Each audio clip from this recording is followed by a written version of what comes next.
we are haunted by our ambitions, right? We are haunted by our urge to reach this goal, this target, and the anxiety that if I don't reach there, what will happen?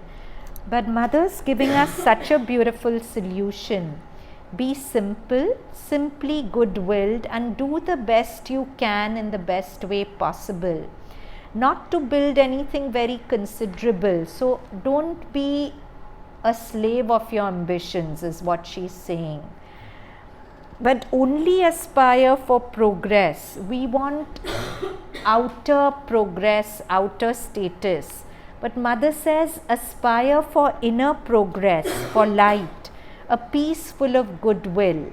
And then let that which knows the divine intelligence in the world decide for you what you will become and what you will have to do. One no longer has any cares and one is perfectly happy, but very difficult to make this change, right? We've been so conditioned from the time we were in lower KG. You can come here. Come.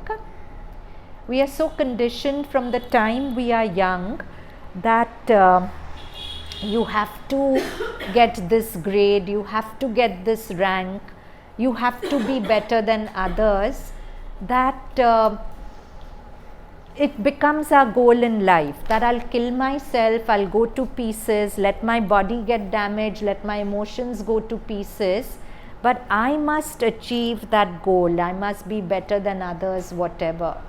But that's where we have to unlearn this conditioning. The real achievement is for me, after doing something, my success depends on the consciousness I come out of it with. If I've achieved a lot externally, but I've come out of it feeling either egoistic or exhausted or tired, for me it's a failure. Because these external failures will come and go. They are circles in the sand. They'll be wiped out by the next wave of life. But the residue in your consciousness that is left, and Patanjali calls it the karma shay, the imprints in your consciousness, those are what are eternal or relatively eternal, not the outer success. So can we redefine our goal that let me do things in a way that the end of it I'm changed for the better, not for the worse. That I come out of it feeling connected to the Mother, I come out of it feeling energized, and that's the one sign of your consecration. After doing something, if you're exhausted, you've done it from your ego. But if you've done it in surrender to the Mother and let her float through you, you'll be full of energy at the end of doing. So that is really the parameter. I mean, that's my advice. You choose what parameters you could live with, but it's a parameter which works.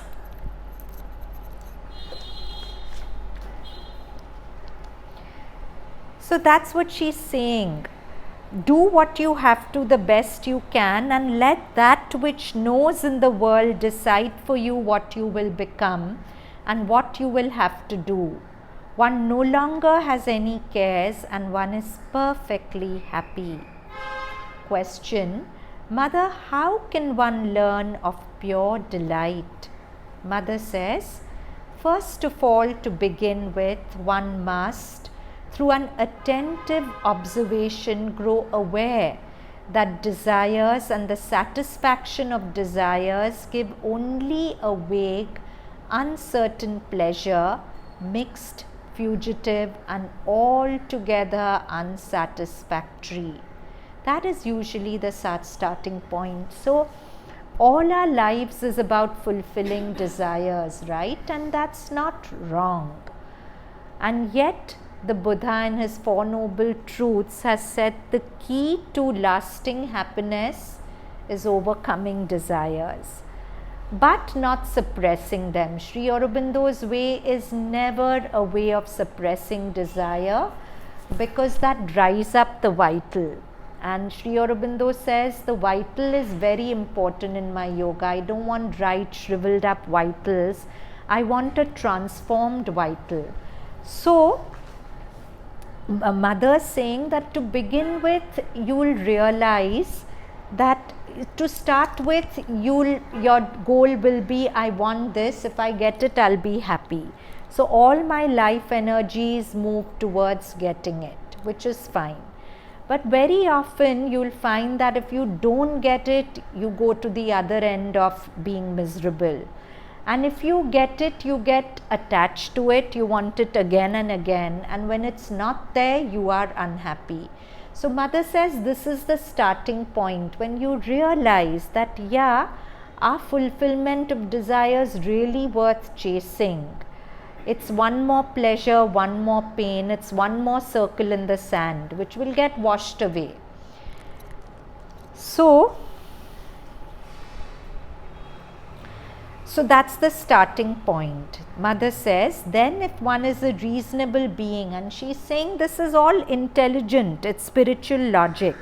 Then if one is a reasonable being, one must learn to discern what is desire and refrain from doing anything that may satisfy one's desire. So maybe this is too much for us, especially when we are younger.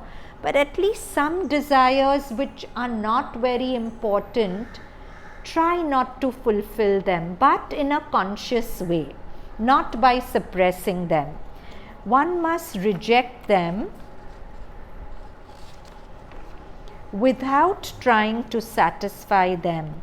And so the first result is exactly one of the first observations stated by the Buddha in his teachings. There is an infinitely greater delight in conquering and eliminating a desire than satisfying it. It's so beautiful. There is an infinitely greater delight in conquering and eliminating a desire than in satisfying it. Because when you satisfy desires, your ego comes in front. When the ego comes in front, the self retreats. Right? But when you overcome a desire, the self comes forward, and the nature of the self is joy. So I'm not saying to suppress it. To suppress it will make you miserable. But if you can, so how do we do this? I really want something, and I'm fully convinced that only if I get it, I will be happy. So how do I overcome this desire?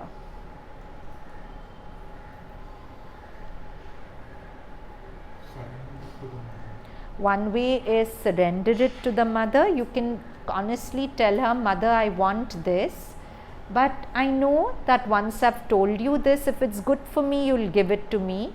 If it's not good for me, then give me the faith and resilience to let go of my desire for it. That's